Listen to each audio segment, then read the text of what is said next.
अपना लक्ष्य साथ में लेके नहीं आता, वो बनाना पड़ता है। अगर आपके पास रिस्क लेने का एटीट्यूड है, सी मैं गुजराती हूं and we know the business, and business का एक ही फंडा है, higher the risk higher the profit.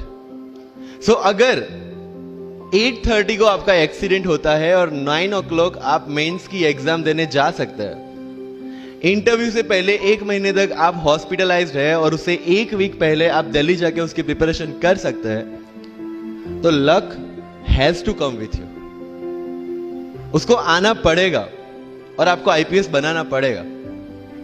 लोग बोलते हैं कि एक्सीडेंट के बाद आप जाके आए एंड ऑल, तो द सिंपल था कि मैं एग्जाम के लिए निकला, मेंस मेरा था, सुबह GS3 का पेपर था, 8:30 को मेरा स्कूटी स्लिप हो गया, मेरा लिगामेंट इंजरी हो गया, लेफ्ट हैंड में इंजरी था, सीट से ब्लीडिंग हो रहा था। लेकिन मेरे पास 2 ऑप्शन थे। मैं खड़ा हुआ, मैंने देखा, okay my right hand is safe and I decided I will go to the exam hall and write the exam. मेरे पास 2 ही ऑप्शन थे, या तो मैं वहां से उठ के रोने लगूं, यार मेरे साथ ही ऐसा क्यों हुआ, मेरा एक्सीडेंट हो गया, मेरा मेंस खराब हो गया, और हॉस्पिटल जाओ, या दूसरा ऑप्शन था कि मैं देखूं कि मैं 3 घंटे और सरवाइव कर सकता हूं। हाँ कर सकता हूं। मैं मेंस के लिए एग्जाम हॉल में गया। ये जितने भी फोटोग्राफ्स लगे हैं, सर ने जैसे बताया कि जितने भी इंसान सक्सेसफुल हुए, अगर आप उसकी लाइफ स्टोरी देखेंगे तो कहीं ना कहीं एक मोमेंट आता है जहां पे वो इंसान की जो स्ट्रगल है वो पीक पे हो जाते हैं।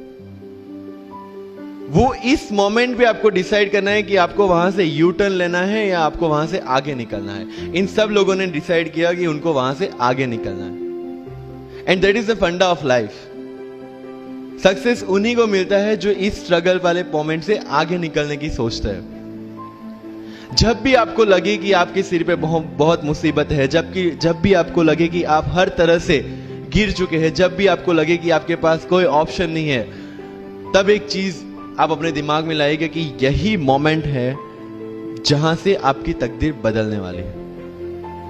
क्योंकि डायमंड जो होता है वो जितना ज्यादा घिसता है उतनी ज्यादा उसकी वैल्यू होती है। सोना जो होता है वो जितना ज्यादा तपता है उतनी उसकी वैल्यू होती है। अगर आप जिंदगी में तप रहे हैं, अगर आप जिंदगी में घिस रहे हैं, अगर आपको लग रहा है कि आप हर तरह से मुसीबतों में गिरे हुए हैं, तभी आपकी जो वैल्यू है वो बढ़ने वाली है। और यही मेरा एटीट्यूड रहा है। लोग बोलते हैं कि तुम्हारी फाइनेंशियल कंडीशन ठीक नहीं थी, पापा इलेक्ट्रिशियन थे, मम्मी हाउसवाइफ थी, डायमंड के कारखाने में काम करती थी, उसके बाद उन्होंने मैरिज में रोटियां बनाने का काम किया और उस तरह से मैं पढ़ा। लेकिन जब मुझे पूछा जाता है कि ऐसी कौन सी चीज है आपकी लाइफ में जो आप बदलना चाहते हो, एंड आई सेड नथिंग, क्योंकि अगर वो चीजें नहीं होती मेरी लाइफ में तो शायद आज आपके सामने में नहीं होता। तो अगर लाइफ में प्रॉब्लम्स है, अगर लाइफ में स्ट्रगल है, जैसे सर ने बताया struggle is a part of life, and I strongly believe in that. क्योंकि अगर हम दिल्ली में थे, मेरे दोस्त के साथ में निकला बाहर घूमने, तो बोलता है यार ऐसी लाइफ चाहिए, कोई मगजमारी नहीं, आराम से बैठते पूरे दिन एसी वाले कमरे में, बहुत सारे पैसे है और कोई टेंशन नहीं, ऐसी लाइफ चाहिए मुझे। मेरे पास ऑप्शन है। बोलता क्या? बोला देख सामने ATM का रूम दिख रहा है, एसी वाला कमरा है, बहुत सारे पैसे, कोई मगजमारी नहीं, जॉब ले ले। क्यों IAS IPS में दिमाग खराब कर रहा है? अगर स्ट्रगल नहीं चाहिए तो you have to compromise with that life. जब भारत वर्ष का सपना चंद्रगुप्त ने देखा, चाणक्य ने देखा, और उस भारत वर्ष को बनाने के लिए जब ये संघर्ष जारी था, और तब राजा धनानंद की डॉटर दुर्धरा से चंद्रगुप्त को प्यार हो जाता है, और जब चाणक्य उनको बोलते हैं कि नहीं तुम्हें उससे दूर रहना है, और तब चंद्रगुप्त बोलता है आचार्य कभी कभी सोचता हूं कि जिंदगी में या ये भारत के सम्राट बनने के लिए इतना त्याग, इतना बलिदान ना देना होता तो। और तब चाणक्य रिप्लाई करते हैं तो हर कोई भारत का सम्राट होता। This is the fundamental rule of life. अगर IAS बनने के लिए, IPS बनने के लिए सैक्रिफाइस करना नहीं पड़ेगा, अगर उसके लिए आपको त्याग नहीं करना पड़ेगा, तो आज पूरे इंडिया में हर घर में आपको IAS IPS मिल जाएंगे। So when you are entering into this game of UPSC or MPSC, Make sure that you have to sacrifice anything which will take you to your goal. लेकिन प्रॉब्लम ये है कि हमें टेंशन होती है, यार दोस्त की एंगेजमेंट है, उसकी बर्थडे पार्टी है, उसकी शादी है, अटेंड नहीं करूंगा तो बोलेगा मैं तेरी शादी में नहीं आऊंगा, एंड ऑल. लेकिन बिलीव मी, जब आप IAS बन जाओगे, वो सामने से याद दिलाएगा, भाई इनविटेशन कार्ड नहीं भेजा तूने. समझ रहे हो? तो जो कुछ भी इसके लिए सेक्रीफाइस कर रहे हो, वो जब आप उस पोस्ट पे पहुंचोगे, सब कुछ वर्थ है, सब कुछ.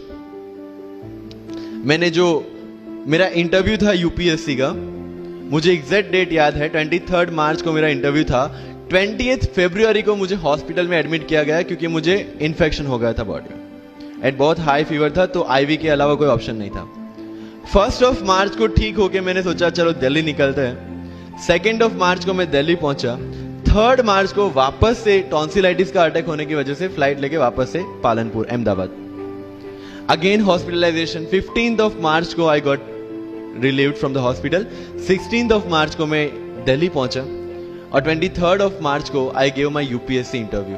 सो 1 महीने का hospitalisation.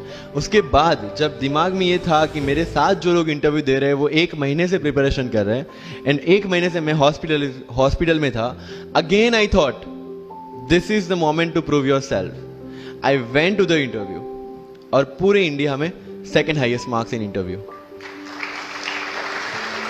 This is not to say कि मैंने कितना अचीवमेंट लिया, this is just to say UPSC is all about this. मैंने कोई प्रिपरेशन नहीं की थी UPSC के लिए, इंटरव्यू के लिए, but again I scored good marks in interview because UPSC सिर्फ आपका नॉलेज चेक नहीं करता. Make it very clear in your mind. जैसे सर ने बोला, it's a game of wisdom. आपको पहले ऑफिसर बनना पड़ेगा यहां से. UPSC का काम तो सिर्फ थप्पा लगाना है कि हाँ ये ऑफिसर बन गया. जितने भी IAS IPS ऑफिसर्स को आप मिलोगे, you will realize this thing कि ऑफिसर वाली क्वालिटीज इसमें पहले से है. आप जब प्रिपरेशन स्टार्ट करते हैं तभी से समझ लीजिए कि आपकी IAS और IPS की ट्रेनिंग भी स्टार्ट हो गई. बिकॉज जो क्वालिटीज आपको चाहिए as an officer, as a IAS, as an IPS, क्या क्वालिटीज चाहिए? फर्स्ट ऑफ ऑल कॉन्फिडेंस, कि जब आप उस सीट पे बैठते हैं, आपके सामने कोई भी क्वेश्चन आएगा, you will be able to handle the issue. ये कॉन्फिडेंस लेके आपको उस सीट पे बैठना है. यही कॉन्फिडेंस चाहिए when you start the preparation. Decision making. अगर हर एक टॉपिक पे आप हर एक कोई को पूछने जाते हैं, भाई इसमें कौन सी बुक पढ़ूं, इसमें क्या पढ़ूं, इसमें क्या करूं, then you are not suitable for this exam. लोग बोलते हैं कि 1 साल में प्रिपरेशन, जैसे मैंने जून 2016 में मैं दिल्ली गया और जून 2017 में मैं अपियर हुआ and I clear UPSC and GPSC. People से कि सर 1 साल की मेहनत में आपने एग्जाम क्लियर कर दिया. यस, टेबल और चेयर पे बैठ के करने वाली मेहनत 1 साल की थी, लेकिन उसके पीछे की मेंटल प्रिपरेशन कितनी पुरानी थी. जब मैं प्राइमरी स्कूल में था तब सोचा था कि IAS बनना है, और तब से मेरी जो जर्नी है, तब से मेरा जो टेम्परामेंट है, तब से मेरा जो एटीट्यूड है, वो इसी डायरेक्शन में था. जब कॉलेज में था तब मैंने NGO स्टार्ट किया. 3 NGO से मैं जुड़ा था. जब लोग सोशल मीडिया, व्हाट्सएप और फेसबुक पे बिजी थे, मैं वहां स्लम में जाके बच्चों को पढ़ा रहा था. क्यों? क्योंकि मुझे पता था कि फ्यूचर में यही काम करना है, क्यों ना अभी से उसकी ट्रेनिंग ले लो. So I have invested my each and every moment for this goal. Because जो पर्सनालिटी टेस्ट लास्ट में UPSC लेता है, इंटरव्यू नहीं है वो. We consider it as interrogation. Interview को इंट्रोगेशन लेके चलते हैं, वहां पे पूछताछ होगी नहीं.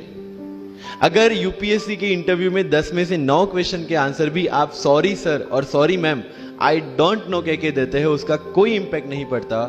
इंपैक्ट पड़ता है वो 9 क्वेश्चन न आने का प्रेशर आप कैसे हैंडल करते हैं.